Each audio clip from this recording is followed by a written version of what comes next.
I hope कि आप 6 number question जो है बना लिए होंगे। अगर नहीं बना तो कोई बात नहीं, आज देख लीजिए।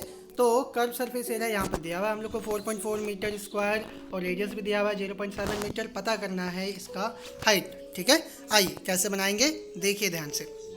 क्या है 3.5, एक मिनट, अच्छा ये 7 नंबर आ गया सॉरी सॉरी सॉरी, 6 नंबर बनाना है ना। ये रहा अपना 6 नंबर। तो यहाँ पर here r is equal to 0.7 metre है। ठीक, सी एस दिया हुआ है 4.4 मीटर। इम्प्लाई करने का मतलब क्या है कि ये जो लाइन है ना, इस लाइन का मतलब ये है। इस लाइन का मतलब क्या है कि 2πRH इज इक्वल टू 4.4 है। तो 2π की जगह पर 22/7, आर की जगह पर 0.7, एच का वैल्यू नहीं पता तो एच की जगह पर एच इज इक्वल टू 4.4 का 4.4। ठीक है, यहाँ पर पॉइंट हम लोग रिमूव कर देंगे तो कितना हो जाएगा, यहाँ पर हो जाएगा 7/10, 7 और 7 कट भी जाएगा तो बचेगा क्या, 2 × 22 × 1/10 × h इज इक्वल टू 4.4। ठीक है, 4.4 को चेंज कर दिया हम लोग, 44/10 बन गया। और बाकी जो भी था उधर उन सबको इधर लेकर आ गए। तो ये तो 44/10 बन गया। इस 2 को उधर ले गए तो ये 2/1 है, उधर जाएगा 1/2 हो जाएगा। ये 22/10 है ना, 22/10 को एक साथ ले गए तो ये हो गया 10/22। ठीक, पलट गया। इसके बाद इसको काटे, 22 2 ज़ा 44, 44 और 44 कट गया, 10 और 10 कट गया, क्या बचा 1। तो 1 मीटर हो गया इसका आंसर। ठीक है, फिर से वही बात हम कहना चाहेंगे, कैलकुलेशन ज़रूरी नहीं है कि जैसे हम किए वैसे ही आप डिट्टो कॉपी कीजिए। हम जस्ट आपको एक तरीका बता रहे हैं, ये कैलकुलेशन करने का बहुत सारा तरीका है। ठीक है, उसमें से आप कोई भी तरीका यूज़ कीजिए, no problem at all. Okay, it just what matters is कि आप सीखें। ठीक है, आप सीखिए, वही मैटर करता है। तो हाइट आ गया 1 मीटर और इस तरीके से ये हम लोग का हुआ आंसर और ये क्वेश्चन हुआ खत्म। अब चलते हैं हम लोग क्वेश्चन नंबर 7 पर। क्वेश्चन नंबर 7 में क्या है, the inner diameter of a circular well is 3.5 metre. देखिए इनर डायमीटर का बात हो रहा है। इनर डायमीटर मतलब क्या हो गया, एक क्वेश्चन से पहले भी हम ऐसा बनाए थे कि वो पाइप था ना, मेटल पाइप का इनर डायमीटर भी दिया हुआ था और आउटर डायमीटर भी दिया हुआ था। उसी तरीके से जब हम एक कुआं का बात करेंगे, वेल का बात करेंगे, तो ऑब्वियस बात है कि वो भी कुछ ना कुछ उसका तो मोटा ही होगा ही ना, दीवार जो बना हुआ है।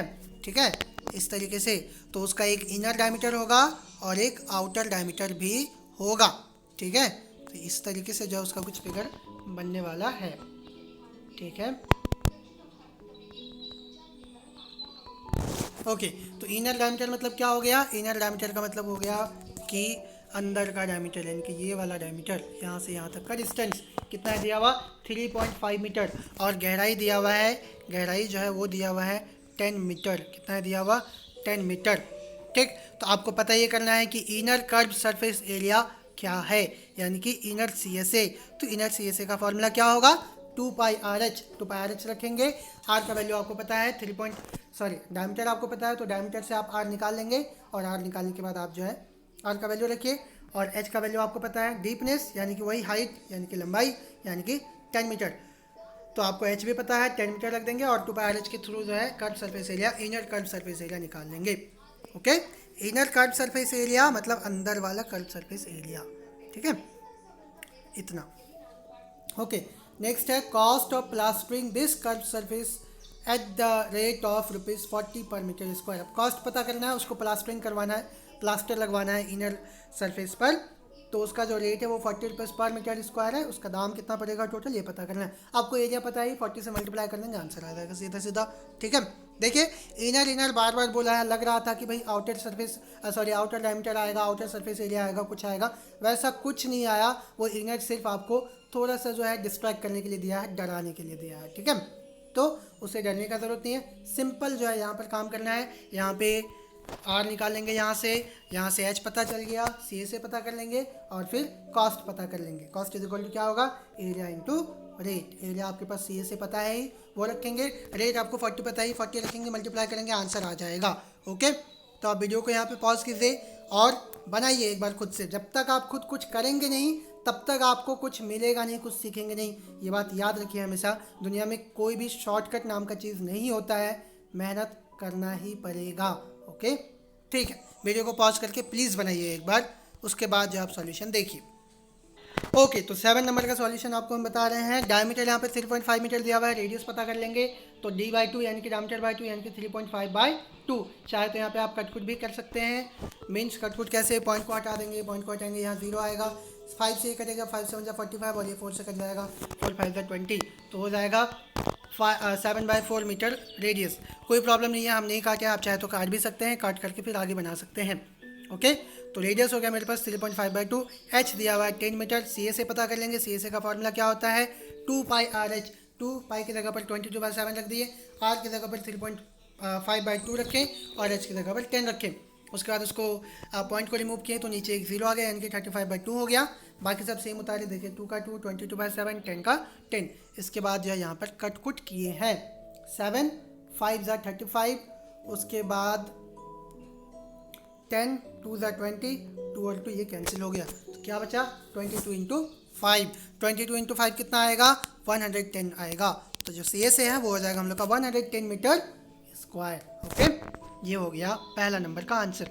दूसरा नंबर में कॉस्ट पूछा है, तो कॉस्ट इज इक्वल टू क्या होता है rate into area.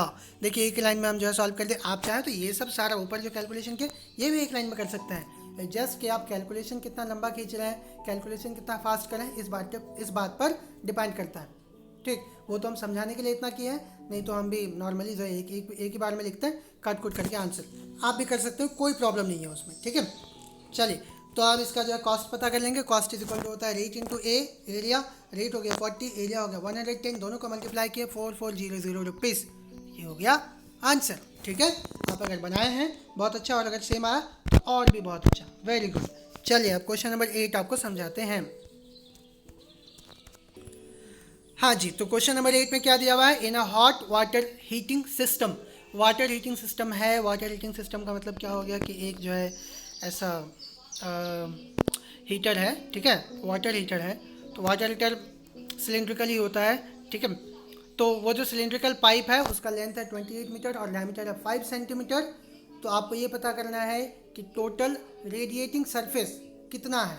Radiating surface का मतलब क्या है कि जिससे हीट निकलता है, वो सरफेस जिससे कि हीट निकलेगा। तो हीट निकलने का मतलब क्या है कि जो मतलब गर्म होगा और गर्म होकर के पानी को गर्म करेगा, तो हीट निकलेगा सिर्फ और सिर्फ CSA से। ठीक है, जो गोलाई है उसका उतना में ही जो है हीटिंग सरफेस लगा हुआ रहता है। यहाँ पे प्लेट लगा हुआ रहता है, ठीक है, मेटल प्लेट जो कि गर्म होता है, और उस गर्मी से, उस हीट से अंदर में जो पानी हम लोग रखते हैं वो पानी गर्म होता है। ठीक है, तो हीटिंग सरफेस का एरिया निकालना है, यानी कि आपको CA से निकाल लेना है, बस बात खत्म।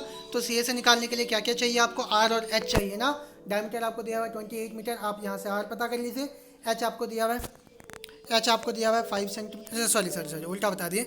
हाँ, H आपको दिया हुआ है 28 मीटर, यानी कि लेंथ दिया हुआ है 28 मीटर, और R जो है आपको यहाँ से डायमीटर से पता कर लेना है। डायमीटर आपको दिया हुआ है 5 सेंटीमीटर, तो आप R निकालेंगे। H आपको ये हो गया, R आपका ये हो गया। CA से निकालना कौन सा बड़ा बात है ना। वीडियो को पॉज कीजिए और निकालिए CA से इसका, फिर देखिए आंसर आपको मिलता है कि नहीं। और अगर नहीं बनता है तो आप प्लीज़ वीडियो को आगे देखिए और समझिए। ठीक है, तो 8 नंबर में यहाँ पर हम लोग का लेंथ और हाइट दोनों एक ही चीज़ है। 28 मीटर दिया हुआ है, इसको सेंटीमीटर में चेंज कर लिए, 2800 सेंटीमीटर आ गया। ठीक है, डायमीटर हो गया हम लोग का 5 सेंटीमीटर, रेडियस हो जाएगा 5/2, वो लिखे नहीं है, हम डायरेक्ट फार्मूला पर पुट किए हैं। Area of radiating surface is equal to CSA का वैल्यू क्या होता है 2πRh। तो 2πRh लिखे, 2π की जगह पर 22/7, R की जगह पर 5/2 जैसा कि अभी बताएं, और H की जगह पर 2800। ठीक है, कट कुट किए हम लोग यहाँ पर, तो 7 से ये कट जाएगा, 7 4 28, 00 का 00, 2 और 2 इधर कट जाएगा, क्या बचा 22 इंटू 5 इंटू 400, ये लिखे और उसको मल्टीप्लाई किए, 44,000 आ गया। उसको मीटर स्क्वायर में चेंज करेंगे हम लोग तो 4.4 मीटर स्क्वायर आ जाएगा। देखिए कैसे आएगा, दिखाते हैं। 44,000 बाई मीटर स्क्वायर में चेंज करें तो 100 से डिवाइड करेंगे, एक 00 कैंसिल, यहाँ पर एक 0 कैंसिल, क्या बचा 44/10। 44/10 का मतलब 4.4। ठीक है, तो इस तरीके से इस क्वेश्चन का आंसर आया और ये क्वेश्चन भी हुआ ख़त्म। एंड द लेटरल और curve surface area of a closed cylindrical petrol storage tank. देखिए क्लोज्ड बोला है, क्लोज्ड का मतलब क्या हो गया, आपको अपर सरफेस पर भी काम करना है, अपर सर्कुलर रीजन पर भी काम करना है, लोअर सर्कुलर रीजन पर भी काम करना है, और साथ ही साथ ये जो कर्व सरफेस है इस पर तो काम करना ही करना है, यानी कि CSA प्लस ये है ना, मीन्स TSA पर काम होने वाला है। ठीक है, ओके। तो ये पेट्रोल स्टोरेज टैंक है, that is for 4.2 metre in diameter, यानी कि इसका डायमीटर दिया हुआ है 4.2 मीटर और हाइट दिया हुआ है 4.5 मीटर। तो कौन सा बड़ा बात है, TSA आप निकाल लीजिए, R आपको पता चल जाएगा, यहाँ से 4.2 का हाफ कर लेंगे, R पता चल जाएगा, H आपको 4.5 मीटर दिया हुआ है, फॉर्मूला पे रखेंगे, सॉल्व करेंगे और इसका आंसर आ जाएगा। ओके, निकालिए आप इसको वीडियो पॉज करके, इसके बाद आपको 2 नंबर बताएंगे, या फिर बन गया है तो भी आप 1 नंबर देख लीजिए एक बार फिर से।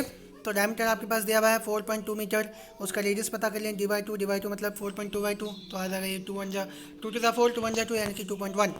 हाइट दिया हुआ है 4.5 मीटर, CSA पता कर लेंगे, CSA हो जाएगा 2πRh। ठीक है, तो हम लोग जो है ये 2πRh करके निकाल लिए इसका फॉर्मूला। सॉरी, हम वहाँ पर क्वेश्चन में आपको बोल देते TSA पर, TSA नहीं, यहाँ पर CSA पर ही काम होने वाला है, CSA पर ही जो है आंसर आएगा। ठीक है, क्यों आएगा बताते हैं अभी, क्योंकि यहाँ पर जो क्वेश्चन है, क्वेश्चन में साफ साफ लिख दिया है लेटरल और कर्व सरफेस एरिया। ठीक है, लेटरल और कर्व सरफेस एरिया, तो आपको CSA ही पता करना है। हाँ, क्लोज सिलेंड्रिकल से पता चलता है कि TSA होगा, लेकिन TSA का काम अभी नहीं, सेकंड नंबर वाले क्वेश्चन में काम होगा।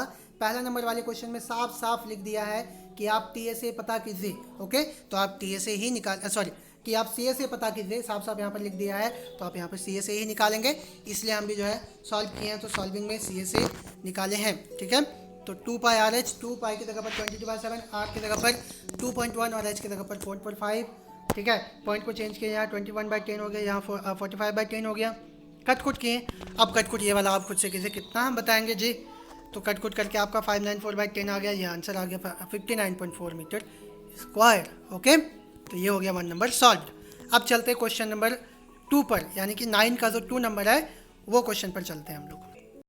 तो 9 का 2 नंबर में क्या दिया हुआ है, how much steel was actually used if 1/12 of the steel actually used was wasted in making the tank. तो टैंक को बनाने में कितना स्टील का यूज़ हुआ ये पता करना है। ठीक है, टैंक को बनाने में कितना स्टील का यूज़ हुआ ये पता करना है। अगर टैंक को बनाते वक्त जितना स्टील यूज़ हुआ था उसका 1/12 पार्ट वेस्ट हो गया, बर्बाद हो गया, तो टोटल जो है कितना स्टील यूज़ हुआ ये हम लोग को पता करना है। ओके, ध्यान से देखेंगे इस क्वेश्चन का आंसर, हमको भी बहुत परेशान किया था ये, तो आप प्लीज़ इसको जो है ध्यान से समझिए। ठीक है, तो ये रहा अपने पास 9 का 2 नंबर। TSA सबसे पहले पता कर लेंगे कि टोटल सरफेस एरिया, वो जो टैंक बना है उस टैंक का टोटल सरफेस एरिया कितना है। ठीक है, तो total surface area 2πr into R plus H, 2π की जगह पर 22/7, R की जगह पर 2.1, पॉइंट हटा दिए, बाई 10 हो गया, इंटू यानी कि bracket R plus H, R की जगह पर 2.1 और H की जगह पर 4.5। ठीक है, इन दोनों को प्लस करेंगे, यहाँ 6.6 आ जाएगा, यहाँ पर इन सबको मल्टीप्लाई और कट कुट करेंगे तो आ जाएगा, एक्चुअली यहाँ पे 7 से कट जाएगा 3 बार में, तो 22 2 44 हो गया, 44 इंटू 3 बाई 10 इधर बचा और इधर 6.6 बचा। ठीक है, उन दोनों को मल्टीप्लाई और डिवाइड कर देंगे तो आ जाएगा हम लोग के पास 87.12 मीटर स्क्वायर। प्लीज़ ये मत समझो कि हम जो है कैलकुलेटर का यूज़ कर लिए, देखिए यहाँ पर हम साइड में सारा ये मल्टीप्लिकेशन करके दिखाए हैं। ठीक है, खैर हमको बार बार बताने का ज़रूरत नहीं है, आप जानते हैं हमको। ओके, मजाक नहीं, चलिए कभी कभी हो जाता है। हाँ, तो 87.12 TSA जो है आ गया हम लोग का, इसका टोटल सरफेस एरिया आ गया। अब ये पता करते हैं कि एक्चुअली यूज्ड स्टील जो है वो कितना है, x मीटर स्क्वायर है, क्या मान लिए, x मीटर स्क्वायर। ठीक, तो जो टैंक में स्टील लगा होगा वो कितना लगा होगा, पहले बताया कि 1/12 बर्बाद हो गया, यानी कि टोटल में से 1/12 माइनस कर देंगे, तो x में से माइनस करेंगे 1/12 किसका, 1/12 ऑफ x का ही, यानी कि x का ही 1/12 माइनस करेंगे, तो दोनों में से यहाँ पर x कॉमन ले लेंगे, इसमें 1 बचेगा और इसमें 1/12 बचेगा, 12 1 12, 12 से 1 माइनस हुआ तो 11, 11/2 x का x। इतना स्टील जो है टैंक में यूज़ हुआ। ठीक, और जितना टैंक में यूज़ हुआ वही एक्चुअली हम लोग का क्या था, वही था हम लोग का TSA। ठीक है, तो TSA यानी कि 11/12 x इज इक्वल टू हो जाएगा 87.12।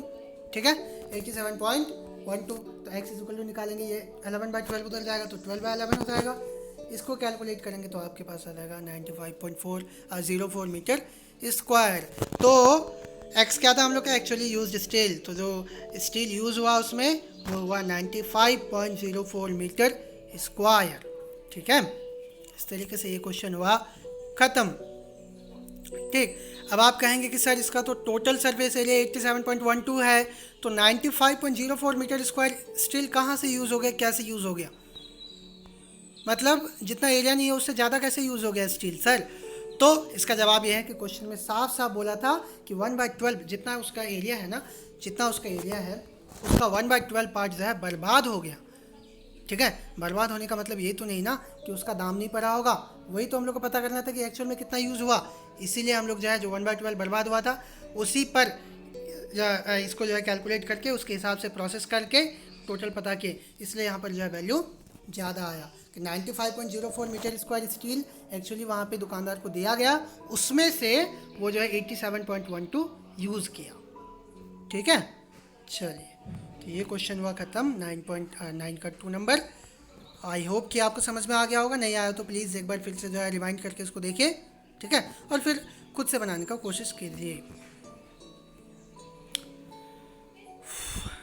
अब हम लोग क्वेश्चन नंबर 10 की तरफ चलते हैं, देखते हैं कि वहाँ पर क्या है। नहीं तो आप विदाउट फिगर के ही काम चला लीजिए। तो एक लैंप शेड है, लैंप शेड का मतलब क्या हो गया, लैंप को ढकने का जो क्या कहते हैं, कवर कवर होता है उसको हम लोग लैंप शेड कह सकते हैं। ठीक है, कहते हैं। तो एक लैंप शेड है, लैंप शेड ऑब्वियस बात है कि वो जो है एक सिलेंड्रिकल फॉर्म में ही होगा इस टाइप का। ठीक है, तो उसको कवर करना है एक डेकोरेटिव क्लोथ से। ठीक, उसको जो है एक अच्छे वाले कपड़ा से जो उसको सजाना है। ठीक, वो जो फ्रेम है, अच्छा लैंप का जो फ्रेम है, लैंप आपको पता है ना, लैंप होता है घर में इस टाइप का। हाँ, यहाँ पे बाती होता है, वो जलाते हैं हम लोग तेल डाल के, किरासन तेल।